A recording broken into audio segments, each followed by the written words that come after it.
కారం రంగు రుచితో ఉంటుంది. ఆచి మిరపపొడి అదరగొట్టే కారం రంగు రుచి. కదిరి పట్టణంలోని ప్రముఖ హోటల్ అరబిక్ రెస్టారెంట్ ని సీజ్ చేశారు municipal commissioner Kiran Kumar. Restaurant పై గత కొన్ని రోజులుగా పట్టణ ప్రజల నుంచి వస్తున్న ఫిర్యాదులతో తనిఖీలు చేసి సీజ్ చేశామని చెప్పారు. అంతేకాదు రెస్టారెంట్లో తనిఖీలు నిర్వహించిన అధికారులకు షాకింగ్ నిజాలు తెలిసాయి. కొంతమంది కస్టమర్లు తిని వదిలేసిన మిగిలిన ఆహారాన్ని, ఎవరైతే హోటల్ కస్టమర్లు వస్తారో వాళ్ళు తిని మిగిల్చిన ఆహారాన్ని, ఆ వదిలేసిన ఆహారాన్ని జాగ్రత్తగా భద్రపరిచి మరో కస్టమర్కి సర్వ్ చేస్తున్నట్టు గుర్తించామన్నారు కమిషనర్. ఇంత దారుణం జరుగుతోంది ఆ హోటల్లోని మసాలాలు, చికెన్, మటన్, చేపలు నిల్వ ఉంచిన ఫ్రిడ్జ్లో పురుగులు ఉన్నట్లు కూడా బయటపడిందన్నారు. ఇలాంటి హోటల్స్ ఎక్కడున్నా గుర్తించి చర్యలు తీసుకుంటామన్నారు. పట్టణ ప్రజలు గత కొద్ది రోజులుగా ఫిర్యాదులు చేస్తున్నందుకు తనిఖీలు చేశామన్నారు.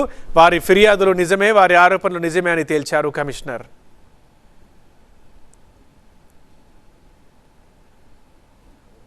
ఎంత దారుణమైన పరిస్థితులు ఉన్నాయి అంటే, ముందు రోజు ఎవరైనా చికెన్ బిర్యానీ ఆర్డర్ చేసి ఒక కుటుంబం వచ్చి తినకుండా 2-3 పీసులు వదిలేస్తే ఆ అన్నంతో సహా వాళ్ళు మళ్ళీ ఎత్తి పెట్టుకుంటున్నారండి. మనం ఏమనుకుంటామంటే బయట పడేస్తారు, ఏదైనా జంతువులు వేస్తారు, లేదంటే ఏమన్నా పని వాళ్ళు తీసుకెళ్తారు.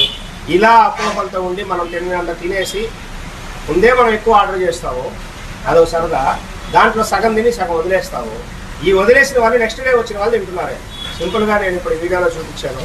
ఆ పీసులన్నీ అలాగే పెట్టి ఆ పీసుల్ని మళ్ళీ జస్ట్ వేడి చేయడం కోసం బాయిల్ చేసి 1 or 2 minutes, not more than 1 minute అండి, బాయిల్ చేసి ఇప్పుడు వండిన అన్నం, ఆ అన్నం కూడా పాతదైంది, అది కూడా వెయిట్ చేసి ఆ రెండు కలిపి మన ముందు పెట్టి